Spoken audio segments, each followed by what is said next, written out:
Hello, everybody. Hello, everybody. Welcome to the Left-Handed Leftist podcast. You all, I'm so excited for this episode.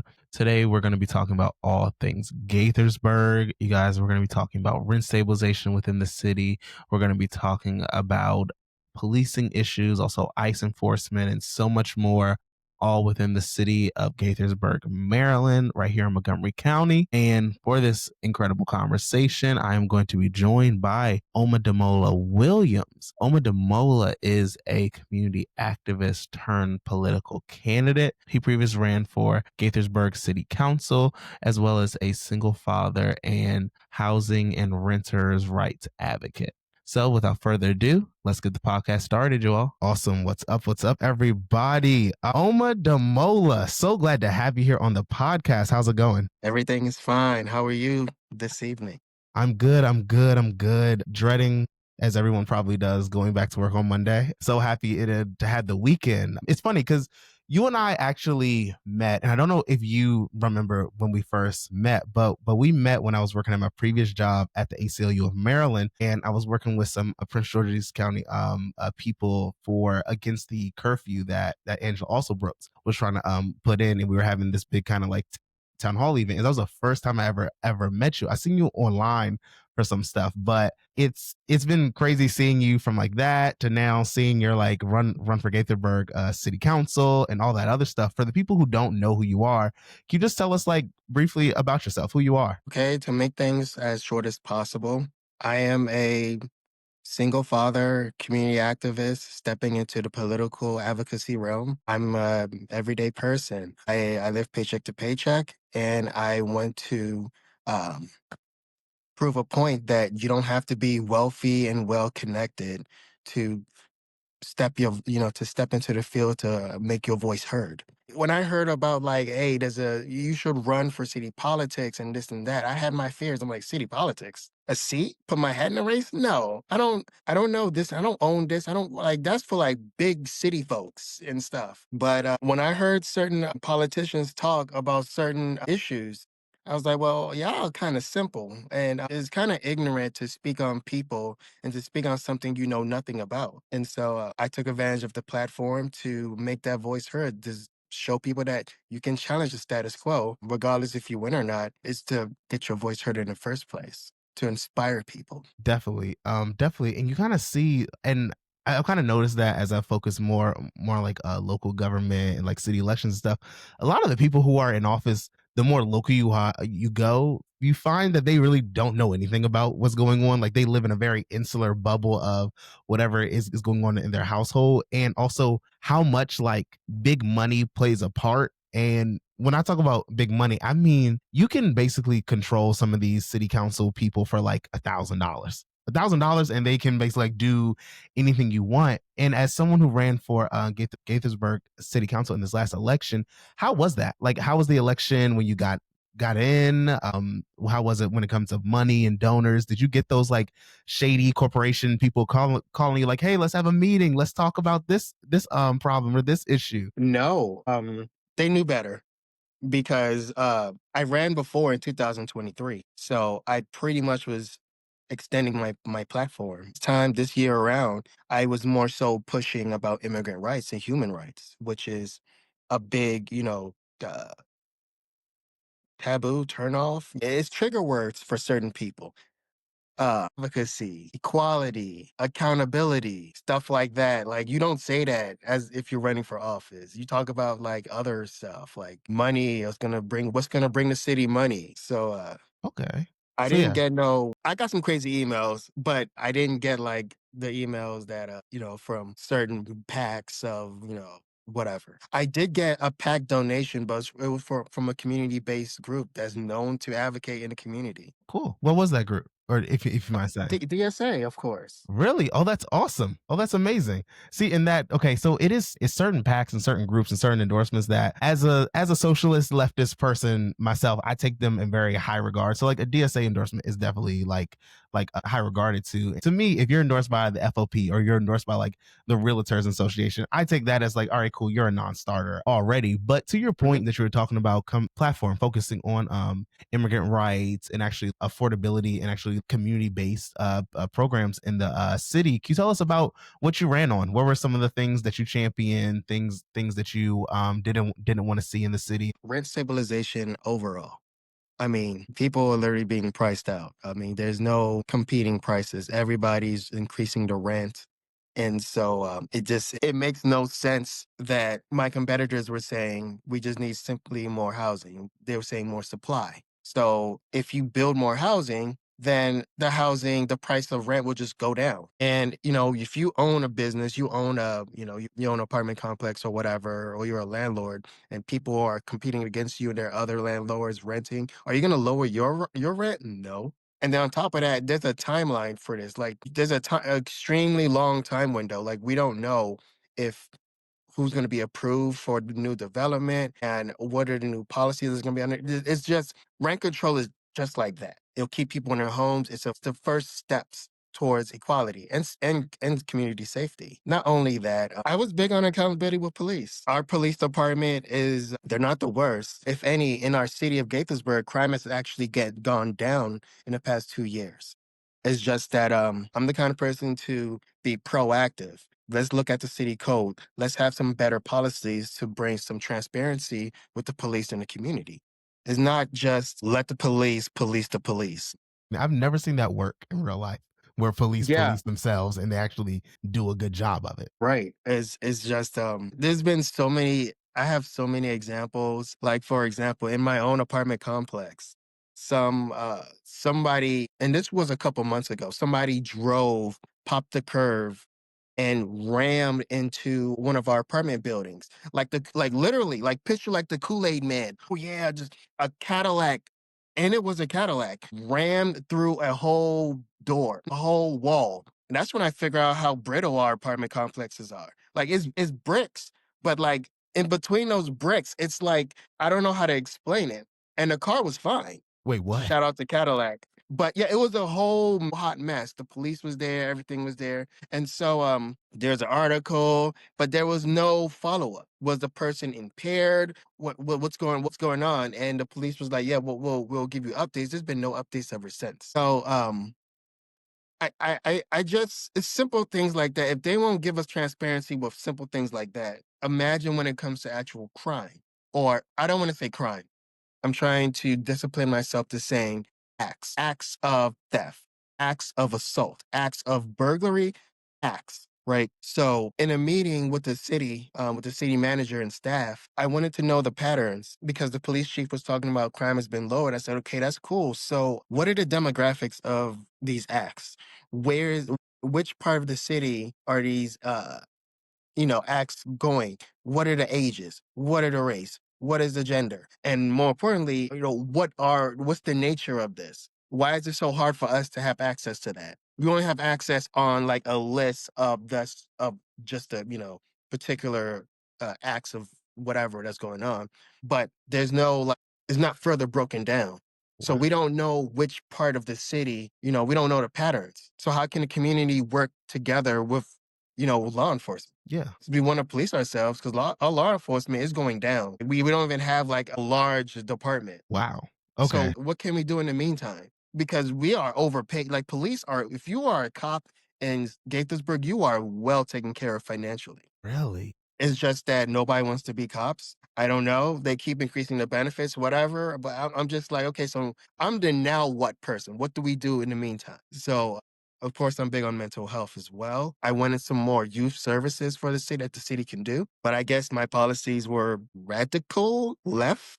I don't know. Nothing you said here is even radical to me. Like what you're saying are like just basic policies that you would expect every politician. Well, I can't say that you would expect every politician because knowing how politicians are nowadays, I would expect a decent politician to at least have these same views that you have. So it's wild, especially okay, I'll say this as someone who's not from Montgomery County, we have this general perception of Montgomery County as this huge bastion of leftism, progressivism. Is that not really the case as like Oh, people from the outside look? that's a beautiful umbrella. Yeah, of course. But someone has to take that rug and show them the dirt that's under there because we are really good at hiding stuff.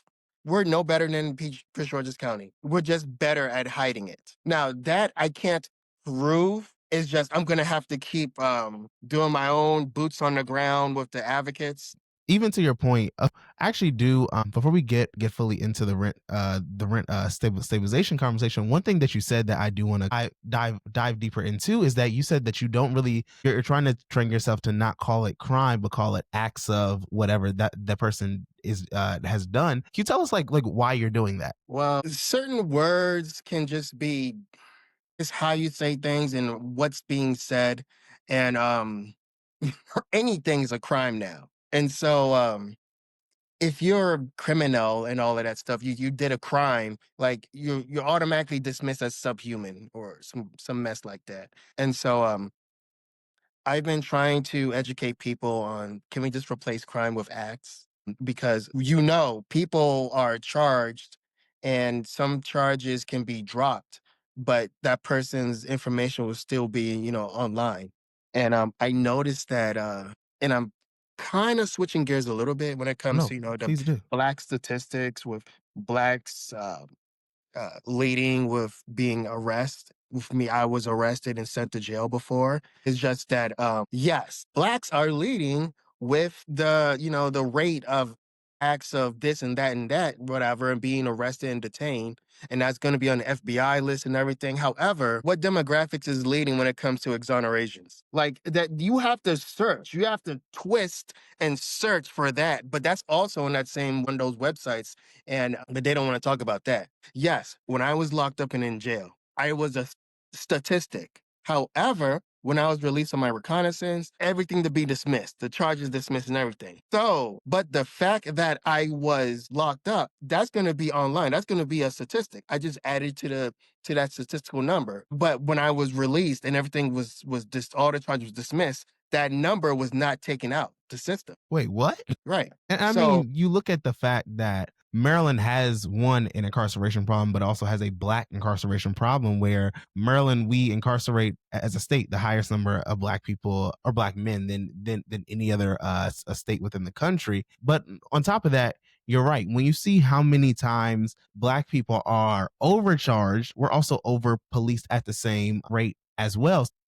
You're gonna have an instance where black people have a majority of the incarceration records and majority of charges because we are heavily policed, whereas white communities, they don't see the police as much, so it's just as much if not more crime going on in their communities. It's just the fact that there are no police there to catch them, or when they do, they're like let go with a warning or just told, hey, stop doing that, it's fine. But for us, it can either be a life or death sentence or a jail sentence for us. there's a series of situations and variables. I had a friend who was a public defender, and she's not a friend, she's a neighbor. She's a public defender, and she is, I gotta correct myself because, when people refer to you as friend, I'm like, no, I'm not your friend, I'm just friendly. Right? But whatever. If you like it, I love it, whatever. So anyway, she was going for her bar exam, right? Mhm. And she pulled me to the side and she was like, "Can I ask you a question?" So I was like, "Yeah, sure, sure. Whatever. What's the question? Why do blacks steal so much, and why do they have like?"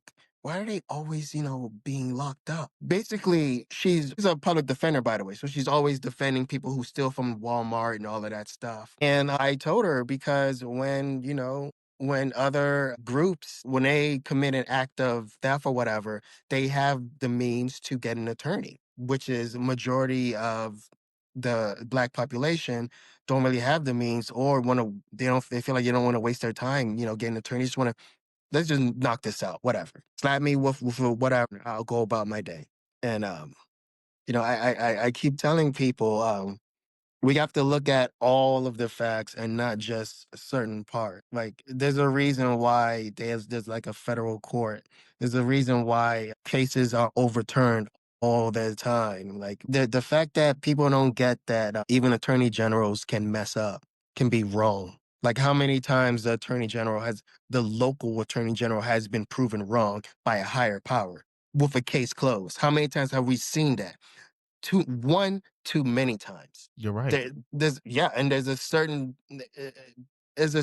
like ego that has to stop. We have to stop with this. When you look at like crimes of poverty, a lot of people don't even take into consideration that you have a lot of people who are stealing, not because they just want to steal something and sell it just for their own enjoyment. You have a lot of people, especially younger people, who are stealing just so that they can provide for themselves, their brothers or sisters, or their parents or their family members as well. To where in the United States, since we already do not have a well off social safety net, we put people in predicaments where they have to commit quote unquote crime just to be able to survive in this country as well. Yeah, and, I don't have the answers to everything. I just know a little bit of something where, I've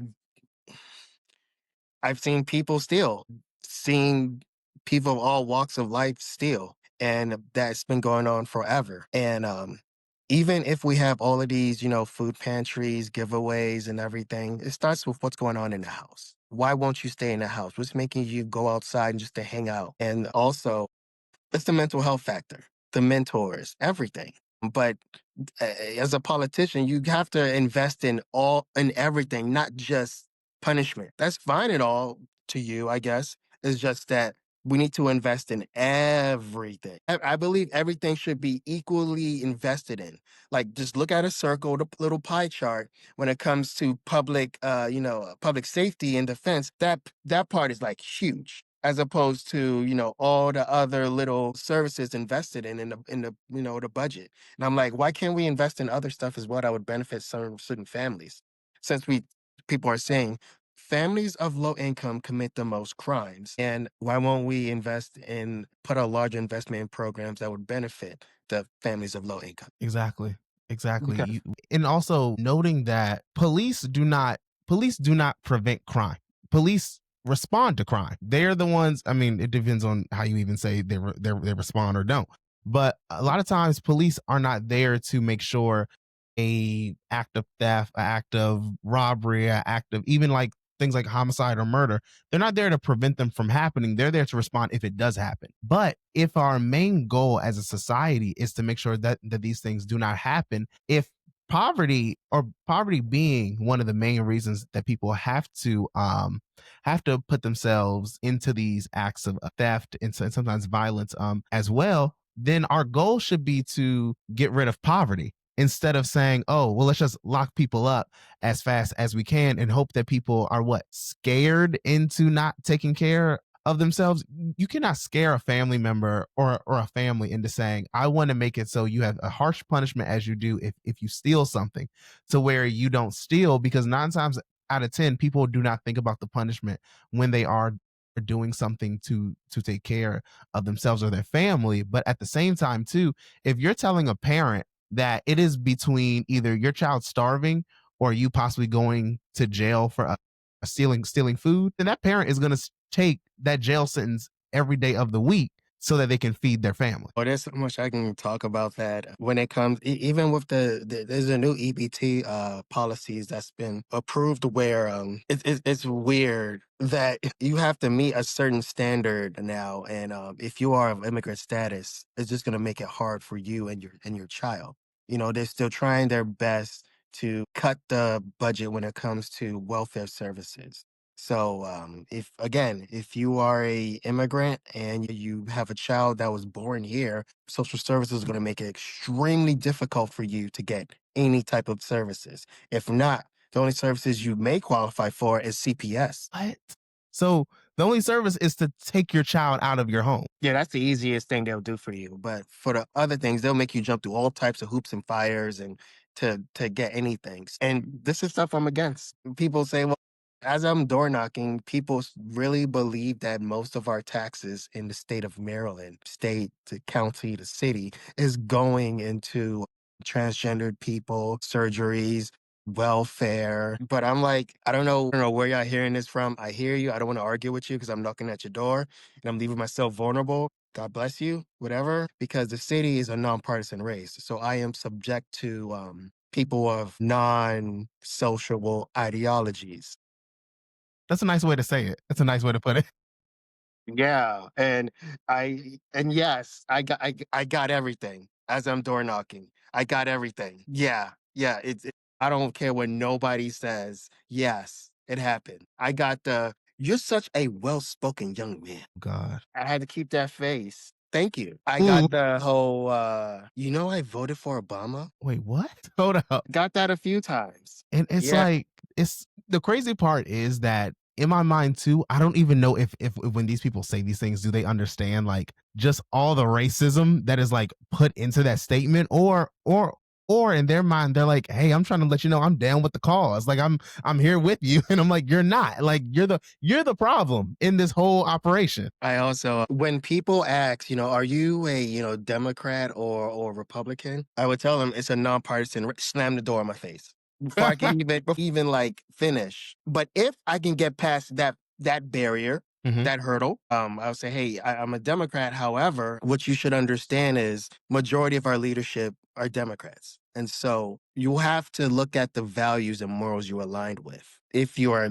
of a different party, but you still want to vote." And so I got past that hurdle, that second hurdle, and had a lot of people vent. And when you're door knocking, you gotta try your best to redirect energy and talk about what the city can do, not about or national politics. People, I don't know why people think I'm running for like national. What I'm like, no, city. And so I was subjected to people talking about, "You're a Democrat. You people is what's wrong with." I'm like, hold on. I understand you don't like Democrats, but you can't use that kind of wording. Yeah, you're not gonna call me You you can't people. like you can't yeah, you can't you gotta relax with that. All right. Because there's a lot of things I don't agree with in the Democratic Party. There's a lot of things I don't agree with all parties because I have a different lived experience. I believe that because I used to be an armed security guard. And Wow. that's where I used to be an armed security guard in DC and Maryland. And so in Capitol Heights, District Heights, Seat Pleasant, City Place. I don't know if you've been to City Place. Nah.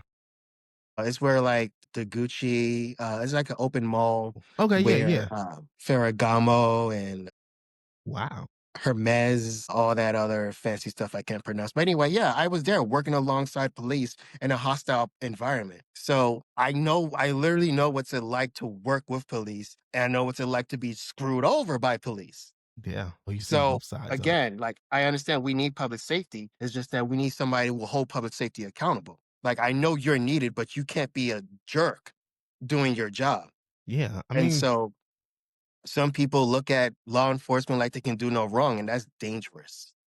I don't want to, I can't like stretch how dangerous it is for you to have some big following, some leadership, and you're telling the populace that, law enforcement can do no wrong, trust the police. mhm. And so I'm like, it's not about trusting police. It's about just trusting the law and doing the right thing. And it's all on social media now. We all see what's going on. Oh yeah. And I mean, it's one thing that's one thing that at my old job we used to tell people at and doing these like kind of like know your rights campaigns is telling people like the police legally can lie to you. So you believing what the police says all the time is even contradicting to what their own policies say. They will lie to you during interrogations. They will lie to you in all aspects of life. And then also I've always put it on the propaganda that the United States is very good at putting out towards its own people, that the police are viewed as these heroes because they're police officers, they're here protecting your community. A lot of times police act the same as gangs or mobs do. Like they protect their own, they make sure that their own are good. And even some of those like good police officers, really how good are they when a lot of times they allow the bad police officers to continue their behavior without any type of Of course. repercussion. Of course. I remember a while ago in Prince George's County, there was like this huge chase on camera, and it was on like the helicopter was following this car chase. The police, they caught the person. Everything was on camera, by the way. They caught the individual. The individual tried to get out the car and run. The police chased him down. They all grouped up on the individual, and the cops, they just started whamming on him. And one of the black cops, he stopped the other cops and was like, "Hey, he's already detained. We can stop doing this." And that black cop, I think he got fired and his benefits taken from him. And then that same black cop went on Fox News and he was talking about how they got a group chat, they're racist and all, and he was exposing the police.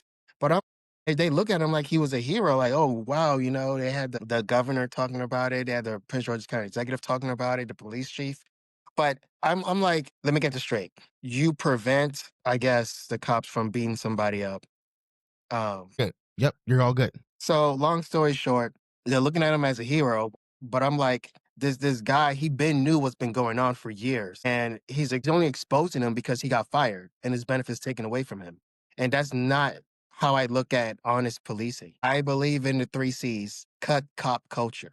Once Okay. we get rid of the fears of police holding police truly accountable, then we can move forward. They shouldn't have to. Why is it that police have to imitate gang behavior and mannerisms? When I was working I was working as a security guard.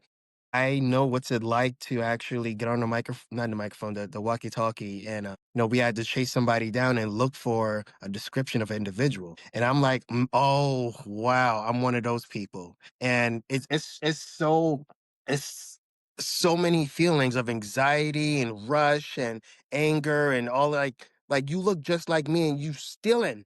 Now I have to now I have to look for somebody who's running around with my partner, and so I And can try easily not to just racially profile people at the same time. right, and I can easily ruin someone's life, someone's day, and unfortunately, that's what happened. Individual, he just look off, and the store called security and police on him, and this individual just walking around the complex because that's just how you do whatever he wants. But because he looks suspicious and he's unkept, we had to stop him and tell him to empty his pockets, empty his book bag. Now we told him that. He didn't know his rights, and I can't be that person to tell him his rights because I was on the job. But we basically violated his rights because he was an unknowing young individual, male, and I know he was embarrassed because there was people walking by and he was just taking everything out and he was like, "I don't have anything," and he was just mad. And So of course, for you, or I guess kind of like going on that topic, for you, when that happened, because you said you couldn't be the one to give him his rights. For you, what was stopping that from me, or what was stopping that from you at that moment being like, hey y'all, like we legally can't just search him? Because yeah, how was that? I felt bad. I just was like, I don't want to get fired for failure to do your job by doing what's right. And I was still, this was years ago, by the way. I was still a little bit yellow. I was a little bit, whatever, the blue behind the ears, whatever it's called. But yeah, we manipulated him into giving up his rights or giving us consent, even though he didn't have anything, but he was a little bit scared and a little bit angry. And we squatted up on him. We was intimidating. And so I'm looking at it as like, wow,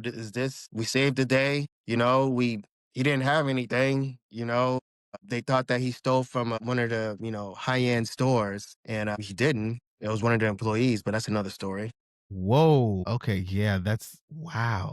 And even okay. So even staying on the police, I actually I've phased out calling it a criminal justice system because there's no justice in it. It's a legal system that we have, a criminal legal system that we have. But I want to talk about immigration within the city of Gaithersburg, and how I was looking up some stuff in preparation for this podcast, that Gaithersburg itself has a like immigrant population of around 41%. And so what has been kind of the impacts you've been seeing when it comes to like ICE enforcement in Gaithersburg, in the county, and things like that? They're in Gaithersburg. They are harassing the residents. I'm gonna say harassing the residents because if they stop you, they don't need to read you your rights. They just tell you what to do. And most residents don't know their rights. They're not into advocacy and everything. So they just, I don't have anything. You can look up my papers, and that's what I would get from technically, basically, three residents so far. I can't speak. I can't tell you who they are because Of course. they're the fears of retaliation. Um, Even to this day, when they talk about it, like they tear up because you're a prideful human, you're a prideful resident, you work for a living, you do what you have to do, and here you are being treated less than human when you're the one who's actually, this resident actually fought you know, on behalf of police. He advocated for police. Like we need more police. And look where you are now, being treated like the people that you've been that you loathe so much that you think that you hate criminals and all of that stuff. Like you think you know criminal, but all you have to do is just not be a certain skin color and have a really strong accent, and that's all it takes. And I don't know what to say. I mean, this individual, he was stopped and he showed them his paperwork and everything, and they just let him go. It was just again, he was just embarrassed. Yeah. The And I'm moment like, that's someone's oh no, no, go ahead. and I was telling him, you know, that's not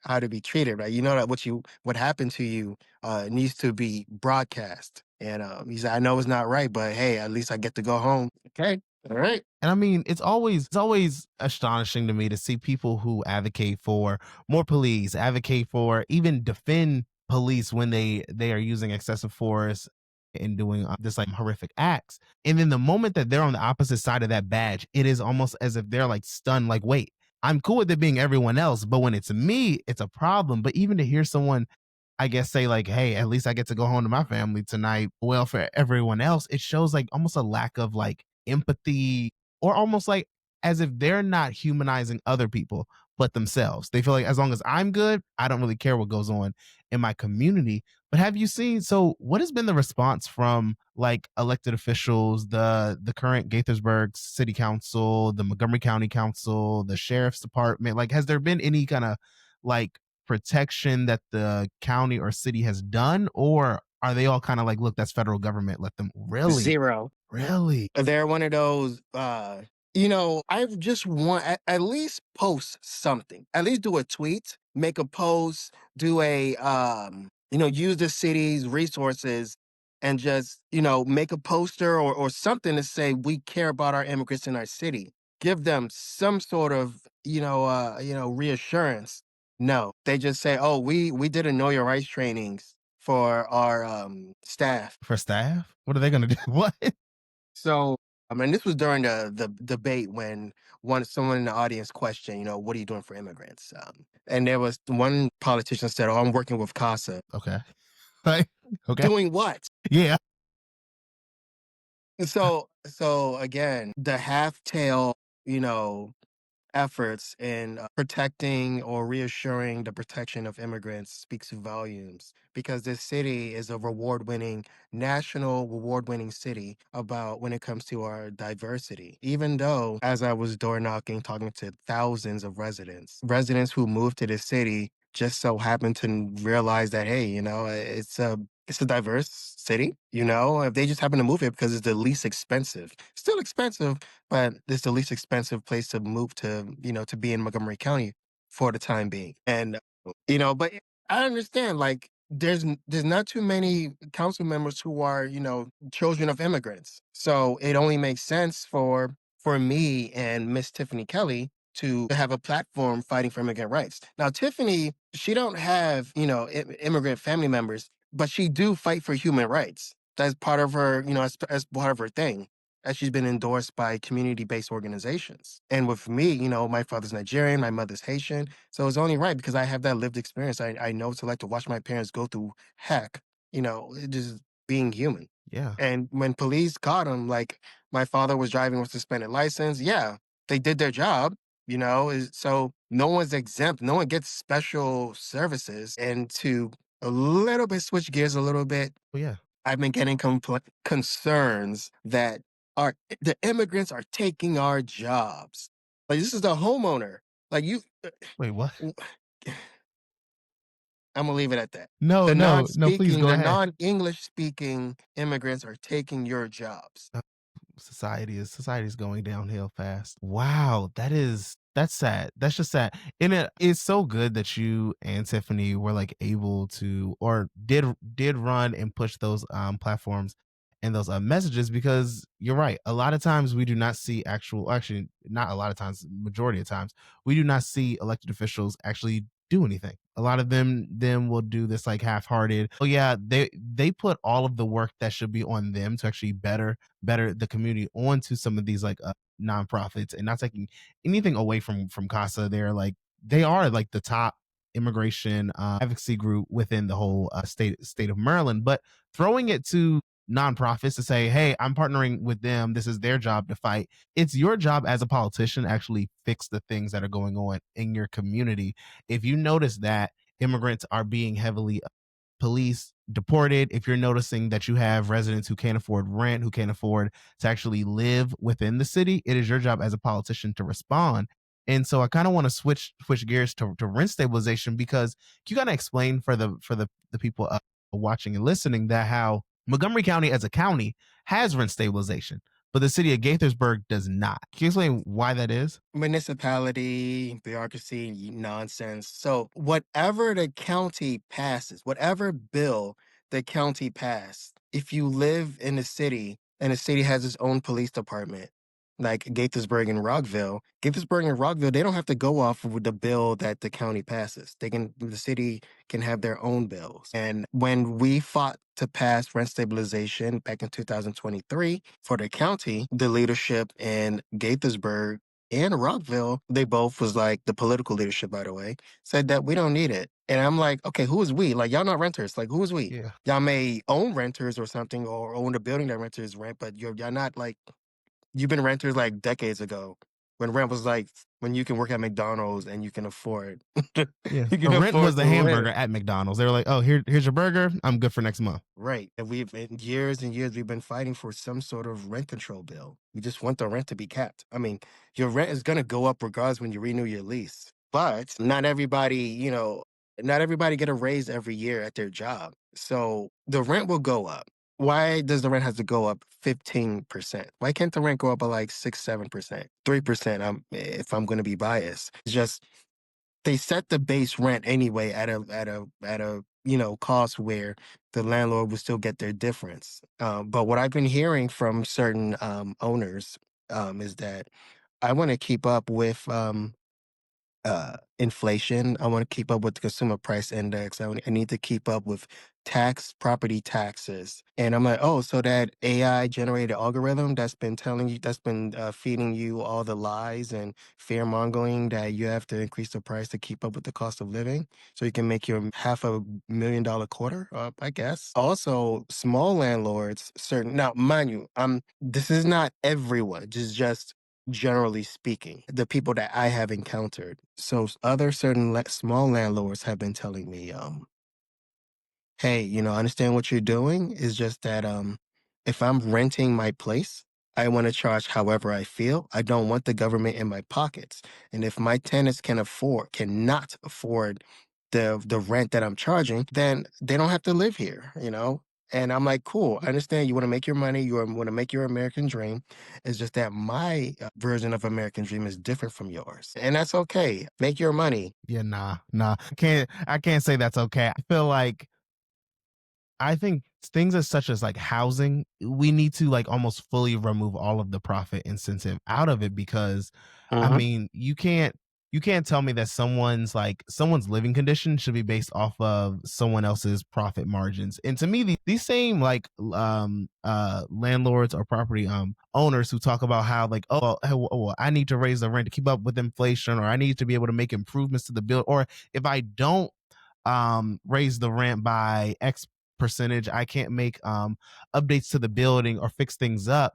To me, that is 9 times out of 10 been a lie, because nobody is one renting out these homes without already making a profit. So with that profit, you're supposed to be putting a lot of that into the bank for these major repairs that need to happen. But also, that's the cost of you having a business. Like, I'm sorry, you went into the tenant landlord business. You need to actually do that. I'm sorry, if you can't afford, I look at it as, if you can't afford to rent out your home and fix up the home or apartment building and make it affordable for the actual people who live there, maybe you shouldn't be a landlord. Maybe you shouldn't rent out a Right. home. You need to just own your home by yourself and then be happy. Yeah, it's all. So, what do you hear? Or I guess you kind of said what you hear from the actual residents who are against rent stabilization. What are you hearing from the elected officials? Because in my mind, if the counties are already doing it, why wouldn't the municipalities within the county do it? If it's yeah. A little birdie told me that certain developers are in the pockets of politicians. Mm. They keep saying we just need more supply, we need more buildings. Like there's a whole apartment building up the street from me that's run down, like got about like 200 units and it's just sitting there on all this land and it's just scheduled for redevelopment and it's been like that for years. So there goes your supply right there. Yeah, they say that's the gaslighting excuse or response. We need more supply. We need more supply. That's all. Simple supply. That's all we need. Now you're gonna have to Google and look up what supply is Yeah. and the benefits of that. So you're gonna have to wait for eons for construction workers to come, mess up your commute, increase the pollution and lots of noise, all of that stuff, only for that building to be exempt from rent control. And then now you're back at the same problem. But on top of that, now you have more families moving in, so the schools are getting overcrowded. The infrastructure isn't keeping up at the same time. So you have all these negative points, but they say, "Oh, just build some more homes, and that'll fix it, and that'll fix it." It's such a developer coded thing. But to your point, who are the politicians? I guess that have really been the main ones fighting against that you've been hearing are kind of like in the pocket of these developers. All of them. So like the whole Gaithersburg council and mayor. I know the mayor is like very against rent stabilization. That's one of his like main Of things. course. That mayor's like, don't even look at me if you believe in rent stabilization. Don't look my way. So Wow, it is. It's I mean, so. the way I look at it as if you're not causing any trouble as a then you're not doing your part. I mean, Gabe Severo, perfect example of what it means to fight for the right thing. Kristen Mink, another good example. And I'm still learning. Martinez. Ashanti.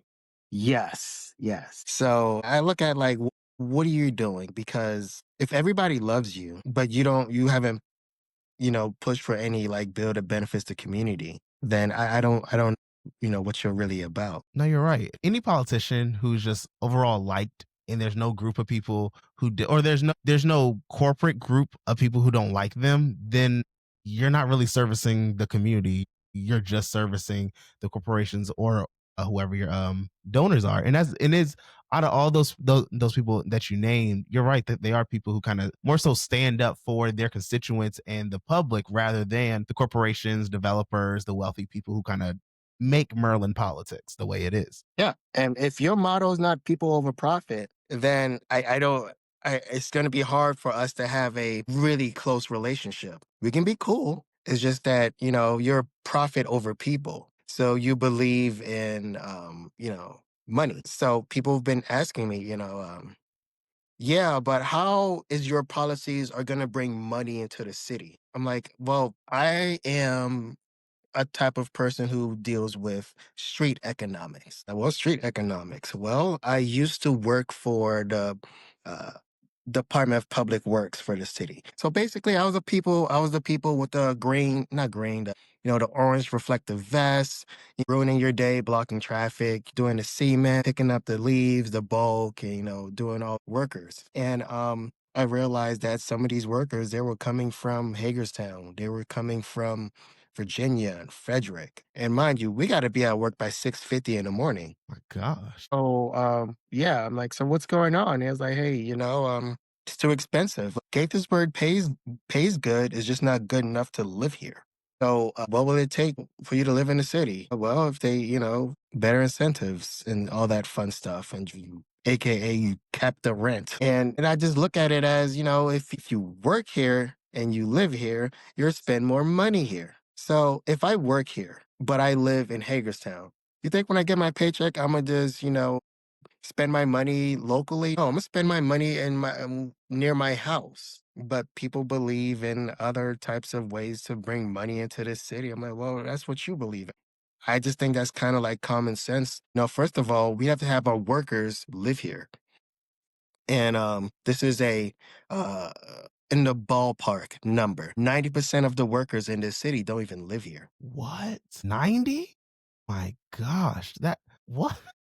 Now, this is a series That is of wild. a lot of, it could be anything, family stuff or whatever. It's just my perspective. I can only tell you from my perspective. Yeah. I mean, a lot of people, I mean, if a job, the majority of people would love to live where they work. just to make Of it easier course. commute. Like, no one wants to drive over an hour to go to work. No one honestly wants to drive 30 minutes to go to work. Nobody wants to deal with rush hour going to work, coming back from work. And you talk about honestly the other costs that are associated with it, gas and the cost on the environment from just all the pollution from driving back and forth, people getting tired on the road, car accidents, things like that. So it makes better sense for people to, especially because these people are getting paid through tax dollars. It makes better sense to have them live in the community, so then those tax dollars are just recycled into the same community that they're getting paid from. But Yeah. politicians are going to do what politicians want to do, and they're going to Right. prioritize.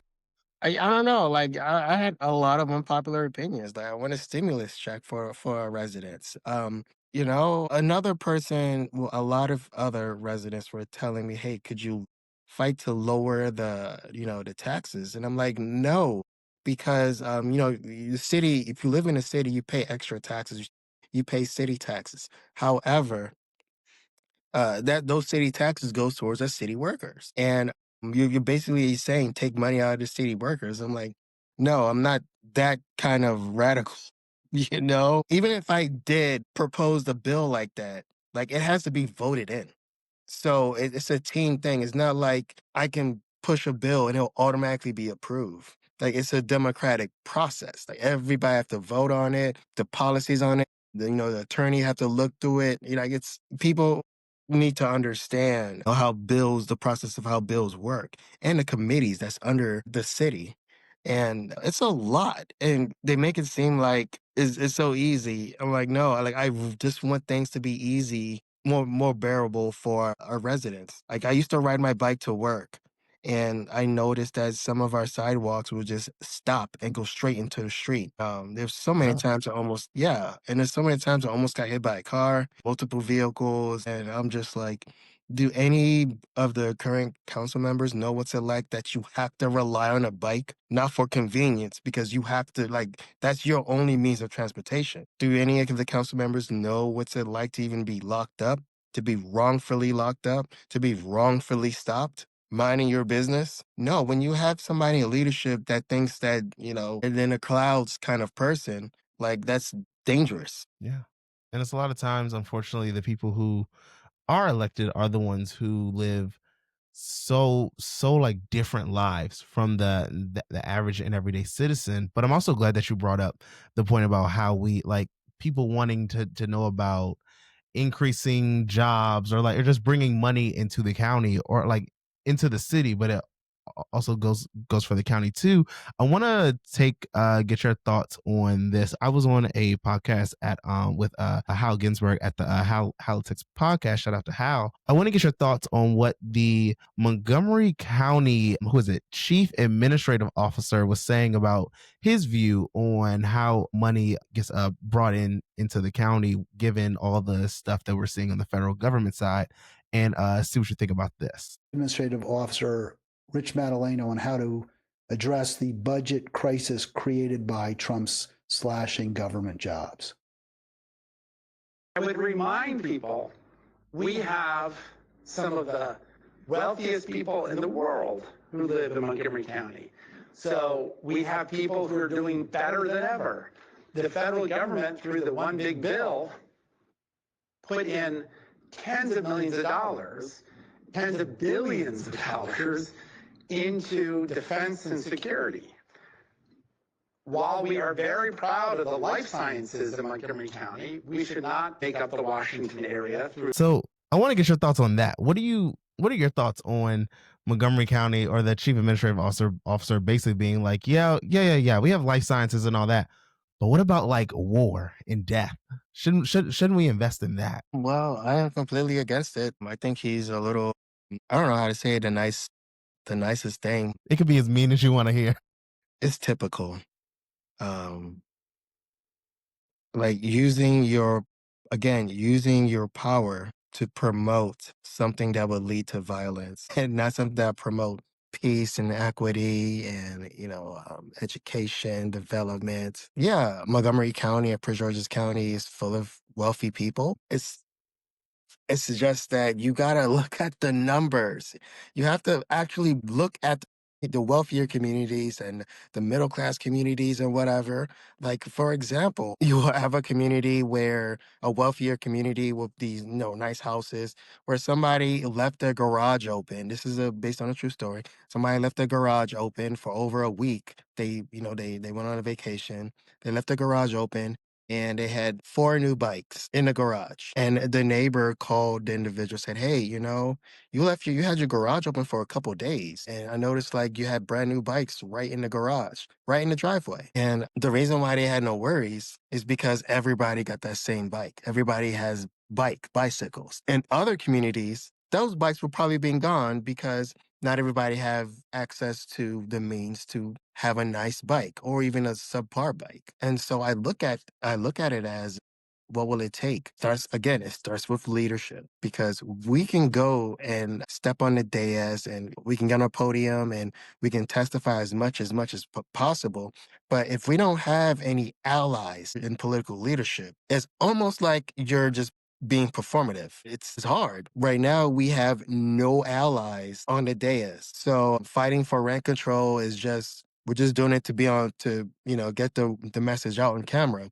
But none of the leadership is going to go for any type of rent control or rent stabilization. But we're going to have to keep doing it because it's a fight. It's the same fight, just on a smaller level. People Wow. didn't believe in it for the county. We passed it for the county. It was a long, dragged out fight. There were some swinger votes. There were some people who were just adamant on, hey, man, like, I don't want nothing for no type of control for this county. But it passed. So it's going to take some time, but the city, it needs rent control. It needs new leadership. I'm probably not the face of it because we knocked over 21,000 doors, Congratulations. and but only only less than 5,500 people voted. What? And Like what? we knocked on the doors of registered voters in the voting data. So I don't know. We have to try something different. Do you And go again, ahead. I got the least amount of votes. Like, the top person got like almost like 4,500 votes. I got like 1,600 votes. So I got like, the least amount. And so yes, this city needs better leadership. It's just I tried twice. I And feel I you. think that's enough. I'm still gonna advocate and put my community activist hat on and take my political activist hat off. I don't know, I might put it back on. It's just that I can say that I tried. I can honestly say that, hey, I stepped in the race. I put my head in the race. I tried.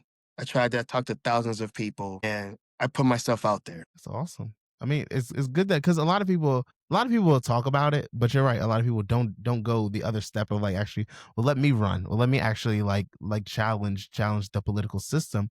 But even going to your point of how like basically not many people actually vote in the city elections, do you think that has something to do with Gaithersburg being one of the municipalities that has off year elections and they don't actually vote during the normal midterm or presidential elections? Yeah, though those off-term elections really suck. There were registered voters who didn't even know election is tomorrow.